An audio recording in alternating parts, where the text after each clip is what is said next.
గొయ్యి తీసి కప్పెట్టిన లాస్ట్కి బెట్టింగ్ ఆడేవాడు ఆడతాడు.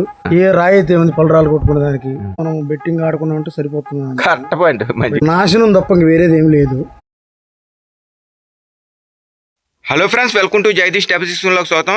చాలామంది బెట్టింగ్ ఎడిషన్ అయ్యి దాన్ని మానలేక ఇంకా డబ్బులు ఆడుతూ పోగొట్టుకుంటూ దాని నుంచి ఎలా రావాలని ఉన్నా దాని నుంచి బయటికి రాలేక సతమవుతూ ఈసారి కాబట్టి ఈసారి వస్తాయన్న భ్రమతో ఈ బెట్టింగ్ ఎడిషన్లో అలాగే ఉండిపోయి పోగొట్టేసుకుంటున్నారన్నమాట. అయితే ఈరోజు నేను మీకు ఈ బెట్టింగ్ ఎడిషన్కి అయినా సరే ఈ ఎడిషన్ అయినా ఒక వ్యక్తి ఆ బెట్టింగ్ని వదులుకొని ఆ అలవాటుని వదిలేసుకొని ఇది కాదు జీవితం అని తెలుసుకొని చక్కగా ఆ బెట్టింగ్ ఎడిషన్ నుంచి బయటకు వచ్చి ఈ రోజు నాడు చక్కగా పనిచేసుకుంటూ కొత్త జీవితాన్ని ప్రారంభించిన ఒక వ్యక్తిని ఈరోజు మీకు పరిచయం చేయబోతున్నాను. ప్లీజ్ వీడియోని లాస్ట్ వరకు చూడండి. ఈ తమ్ముడు కూడా చాలా ఎడిక్షన్ అనమాట. చాలా అప్పులు కూడా చేశాడు ఈ బెట్టింగ్లో. అయితే దాని నుంచి బయటకు వచ్చి ఇది కాదు నా జీవితం అని తెలుసుకుని బయటకు వచ్చి ఈ రోజు నాడు కొత్త జీవితాన్ని ప్రారంభించి చేసిన అప్పులు కూడా తీర్చుకుంటూ మెల్లిమెల్లిగా కొత్త జీవితాన్ని ప్రారంభించాడనమాట. ఆ తమ్ముడిని మీకు ఈరోజు పరిచయం చేస్తాను. ప్లీజ్ వీడియోని చూడండి, లాస్ట్ వరకు చూడండి. మీకు ఆ తమ్ముడు చెప్పిన విషయాలన్నీ అర్థం చేసుకోండి. ఓకే ఫ్రెండ్స్, ఈ తమ్ముడు అనమాట. హాయ్ తమ్ముడు. హాయ్ అన్న. ఏం పేరు తమ్ముడు మీది? నా పేరు హర్షవర్ధన్ రెడ్డి. హర్షవర్ధన్ రెడ్డి. ఏ ఊరు తమ్ముడు? కడప అండి. కడప. ఓకే. ఇప్పుడు నువ్వు ఈ బెట్టింగ్ ఎంతకాలం నుంచి ఆడుతున్నావు? నువ్వు ఇది బెట్టింగ్ నేను 5 సంవత్సరాలు ఆడుతున్నాను. 5 సంవత్సరాల నుంచి. ఇప్పుడు ఎన్ని సంవత్సరాల నుంచి మానేసి 2 years అవుతుంది అన్న. ఆడదానికి అయితే 5 years నుంచి ఆడావు. ఇప్పుడు మానేసి 2 years అవుతుంది. అవునన్నా. ఎంత అప్పు ఎంత పోగొట్టుంటావు ఈ బెట్టింగ్ లో? 10 లక్షల దాకా లాస్ అయ్యాను. 10 లక్షలు అంటే గోల్డ్ ఇలాగా ఏమన్నా బంగారం అమ్ముతాం ఇవన్నీ అన్ని తాకట్టు పెట్టానన్నా. అన్ని తాకట్టు పెట్టావా?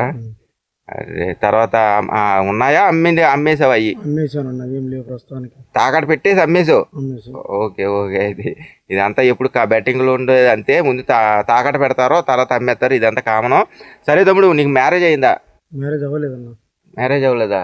ఎందుకు చేసుకోలేదు ఇంకా? ఎందుకంటే నేను బెట్టింగ్ ప్రొడక్షన్ లో ఉన్నప్పుడు నేనే నాశనం అయింది కాకుండా మళ్ళీ నేను మ్యారేజ్ చేసుకొని ఆ అమ్మాయిని కూడా నాశనం చేయడం ఎందుకని చెప్పేసి. సూపర్ తమ్ముడు, మంచి పాయింట్ చెప్పు తమ్ముడు. నేను చాలా మందికి చెప్పేది ఇదేనమాట. అన్నాను కదా, ఇప్పుడు ఈ బెట్టింగ్ మ్యారేజ్ అవ్వని వాళ్ళకి అయితే కనుక ముందుగా చెప్తున్నాను, మీరు ఏమనుకున్నా పర్లేదు. ఇలా బెట్టింగ్ ఎడిషన్లో ఉన్నప్పుడు దయచేసి పెళ్లి చేసుకోకుండా. ఈ తమ్ముడు చూసారా నిర్ణయం, ఈ ప్రాబ్లం చెందాడు. ఈ తమ్ముడు ప్రాబ్లం చెందుతూ ఈ ఎడిక్షన్లో ఉండి చేసుకున్న దాన్ని కూడా మన ప్రాబ్లం చెందుతాం కాకుండా చేసుకున్న ఆవిడని కూడా ప్రాబ్లం చెందుతాం ఎందుకు అని చెప్పేసి అన్నాడు. సరే, ఇప్పుడు 2 years అయింది తమ్ముడు. సో ఇప్పుడు ఏమన్నా బాగానే ఉందా? జాబ్ చేసుకుంటున్నావు? ఏం చేస్తున్నావు? ఇప్పుడు నేను జాబ్ చేసుకుంటున్నాను కంపెనీలో. కంపెనీ ఎంత వస్తుంది శాలరీ తమ్ముడు? 18,000 వస్తుందన్న. 18,000. మరి ఇప్పుడు నువ్వు మంత్లీ ఈ చేసిన అప్పులు 10 లక్షలు ఉందన్నావు కదా, ఈ ఎంత కట్టాలి మంత్లీ? ఎంత కట్టాలి నువ్వు? మంత్లీ అనేది నేను 2 lakhs సిటీ రూపంలో చేసుకున్నాను. మిగిలిన రేవన్నీ ఖర్చులు, నా ఖర్చులు కానీ తీసి పెట్టుకున్నాను. 2 లక్షల రూపాయలు నేను శాలరీకి ఈ విధంగా సీటీలు కట్టుకుంటా కొద్దిగా రికవరీ అవుతానండి. మరి ఇప్పుడు సరిపోతుందా తమ్ముడు నీకు?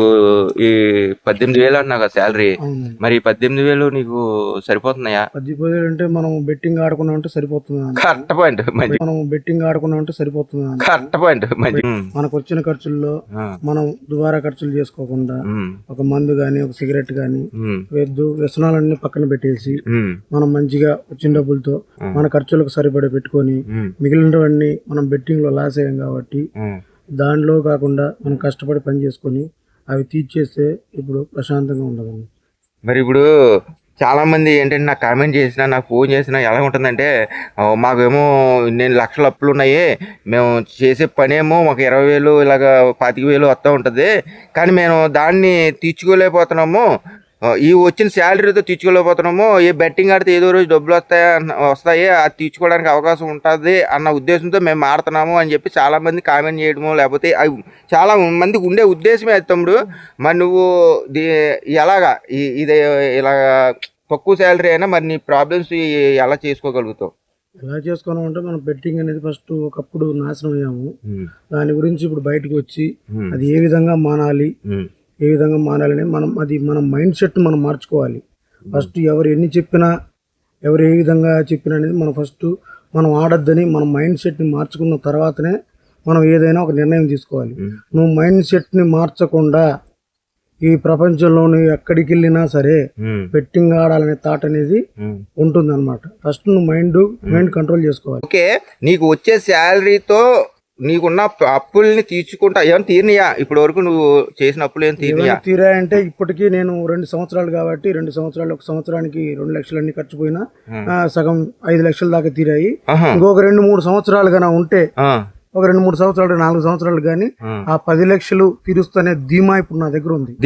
ఎందుకంటే బెట్టింగ్ మానేశాను కాబట్టి దేనైనా నేను 10 లక్షలు కాదు 20 లక్షలైనా సంపాదిస్తూనే దృఢ సంకల్పం నాలో ఉంది అనమాట. అది శాలరీ ఇంత అంత అని కాదు, వచ్చిన శాలరీని జాగ్రత్తగా చేసుకొని ఉంటే కాబట్టి ఉంటుంది. మళ్ళీ బెట్టింగ్ అడిక్షన్ వెళ్ళకుండా 2 లక్షలు 3 లక్షలు శాలరీ తీసిన బెట్టింగ్ ఆడితే మాత్రం లాస్ట్ కి జీరో అవ్వాల్సింది. ఓకే తమ్ముడు, అసలు నీకు బెట్టింగ్ ఎలా అలవాటైంది చెప్తాడు? బెట్టింగ్ అనేది ఒక ఫ్రెండ్ ద్వారా అలవాటైందన్న.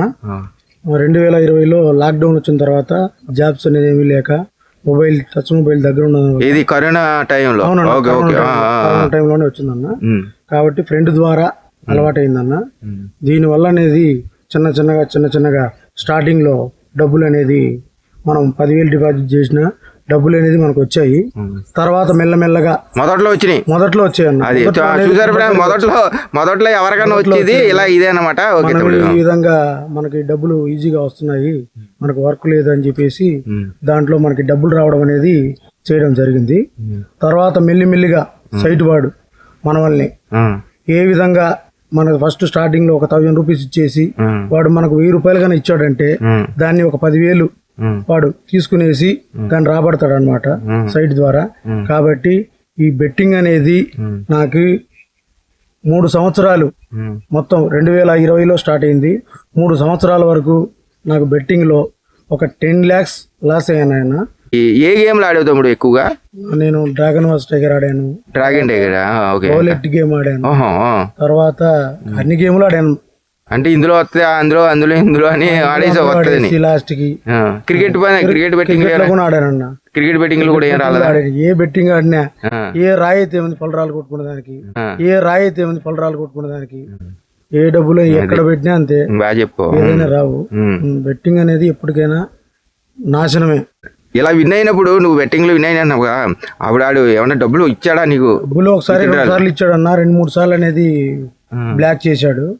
తర్వాత చిన్న అమౌంట్ లో ఇచ్చాడు, చిన్న అమౌంట్ లో ఇస్తాడు అనమాట. పెద్ద అమౌంట్ మనం పెట్టినప్పుడు సైట్ అనేది బ్లాక్ చేస్తాడు.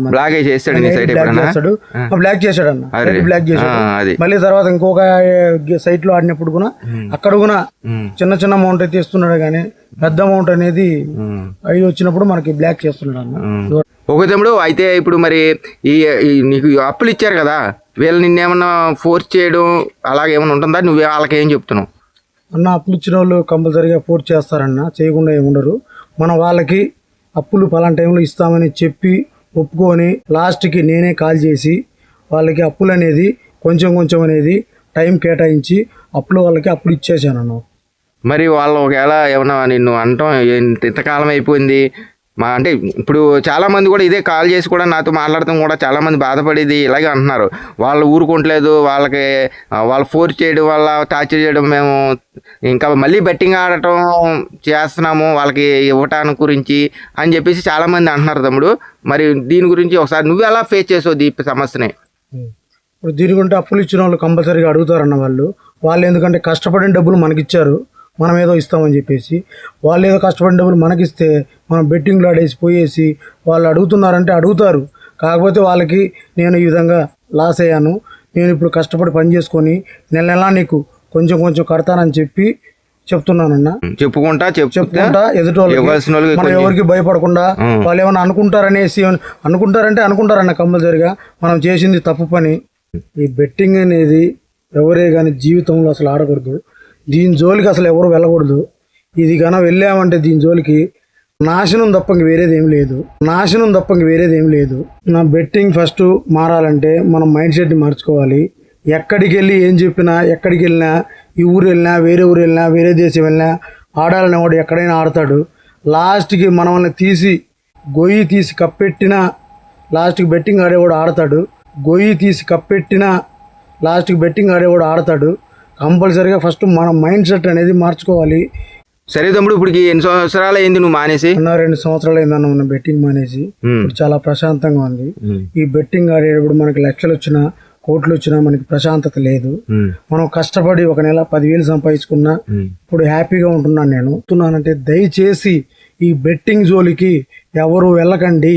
ఈ బెట్టింగ్ మమ్మారిని ప్రతి ఒక్కరూ మీరు మన జగదీష్ అన్న ఛానల్ ద్వారా ప్రతి ఒక్కరికి ఆడేటోళ్ళకి షేర్ చేయండి. ఈ వీడియోని షేర్ చేసి నా ద్వారా అయినా సరే 10 మంది మారినా చాలు. ఈ విధంగా అనేసి ఈరోజు నేను మా ఊరు నుండి వచ్చి ఇక్కడికి జగదీష్ అన్న దగ్గరకు వచ్చి ఈ వీడియోలో నేను ప్రతి ఒక్కరికి చెప్పడం ఏమంటే, ఎందుకు చెప్తున్నానంటే ప్రతి ఒక్కరూ మారుతారనే ఒక ఉద్దేశంతో నేను చెప్తున్నాను ఫ్రెండ్స్. ఓకే ఫ్రెండ్స్, ఇది అనమాట. ముందు ఈ బెట్టింగ్ మానాలి అంటే ముందు మన మైండ్లో ఫిక్స్ అవ్వాలన్నమాట. ఈ బెట్టింగ్ ఎడిక్షన్ నుంచి నేను బయటికి రావాలి అని చెప్పేసి అప్పుడే మనం మానగలుగుతాము. ఈ బెట్టింగ్ అనేది జీవితం కాదు, నాకు మంచి లైఫ్ కావాలని నిర్ణయించుకున్నాడు కాబట్టి ఇప్పుడు 2 సంవత్సరాలు అయింది. చాలా మంచిగా ఉన్నాడంట. జాబ్లో ఇప్పుడు శాలరీ కూడా మొన్న ఒక 2,000 పెంచారంట, మొత్తం 20,000 అంట. ఇది మనం ఒక పని అంటూ చేస్తూ ఉంటే ఒక తర్వాత అలా శాలరీలు పెరుగుతాం, అలా మన అప్పులు తీర్చుకోవడానికి కూడా ఆస్కారం ఉంటుంది. ఈ బెట్టింగ్లో ఇప్పుడు ఒక చోటన పని చేసామంటే మనకి ఒక సంవత్సరం తర్వాత ఇంకో సంవత్సరం శాలరీ పెంచుతూ ఉంటారు. ఈ బెట్టింగ్ అనే దాంట్లో మనం పెట్టామంటే ఎలాగంటే ఈ సంవత్సరం కాదు నెల మన డబ్బులు ఎక్స్ట్రా దెబ్బెడతా ఉంటాం అనమాట. కాబట్టి దయచేసి అర్థం చేసుకోండి ప్రతి ఒక్కరు కూడాను. మీకు ఏ విధంగా మారటానికి, బెట్టింగ్ ఎడిషన్ నుంచి బయట రావడానికి మీకు ఏ విధంగా అయితే ఆస్కారం ఉన్నాయో ఆ విధంగా మీరు మారటానికి ప్రయత్నం చేయండి. అంతే తప్ప ఇంకా ఈ బెట్టింగ్లో నాశనం అవ్వకండి ప్లీజ్. దయచేసి మరీ ఒకసారి చెప్తున్నాను, ఈ బెట్టింగ్ అన్నది ఈజీగా వచ్చింది, ఈజీగానే కొత్తది. ఎప్పటికైనా కొత్త జీవితం కావాలనుకుంటే తమ్ముడు అంతేనా? కొత్త జీవితం కావాలంటే మనం కష్టపడి పని చేయాలి, కష్టపడాలి. ఈజీగా వచ్చింది ఈజీగానే పోతుంది అది. కాబట్టి దయచేసి అర్థం చేసుకోండి ప్లీజ్. వీడియోని బెట్టింగ్ ఎడిషన్లో ఉన్నవారు షేర్ చేయండి. ఒకలో ఇద్దరు మారతారని నేను చేస్తాను ఈ ప్రయత్నంలో. ఈ తమ్ముడు కూడా అంత దూరం నుంచి నా దగ్గరకు వచ్చి ఎవరైనా మామూలుగా అయితే ఎవరు ఫేస్ చూపించి డైరెక్ట్ కెమెరా ముందుకు వచ్చి చెప్పుకోరు. కానీ ఈ తమ్ముడు ఏంటంటే పర్లేదన్నా, నేను చేసే తప్పుడు పని కాదు, నేను చెప్పే తప్పుడు విషయాలు కాదు, నేను నా ద్వారా అన్నా నేను చెప్పే విధంగానైనా ఒకళ్ళన్నా మారతారన్న ఉద్దేశంతో నేను వచ్చానన్నా, నాకేం ప్రాబ్లం ఏమి ఉండదు అని చెప్పేసి అన్నారు. ఇలా కూడా వచ్చి కెమెరా ముందు ఫేస్ డైరెక్ట్గా చూపించి ఇంత ధైర్యంగా చెప్పినందుకు చాలా సూపర్. ఓకే ఫ్రెండ్స్, ప్లీజ్ దయచేసి ప్రతి ఒక్కరు కూడా ఎడిక్షన్లో ఉన్న వాళ్ళకి ఈ వీడియోని షేర్ చేయండి. ఒకలో ఇద్దరు మారతారని నేను చేస్తున్న ప్రయత్నంలో మీరు కూడా పాల్పంచుకోండి. Thank you so much. Video నచ్చి లైక్ చేయండి, షేర్ చేయండి, సబ్స్క్రైబ్ చేసుకోండి. Thank you so much. Thank you తమ్ముడు. Thank you.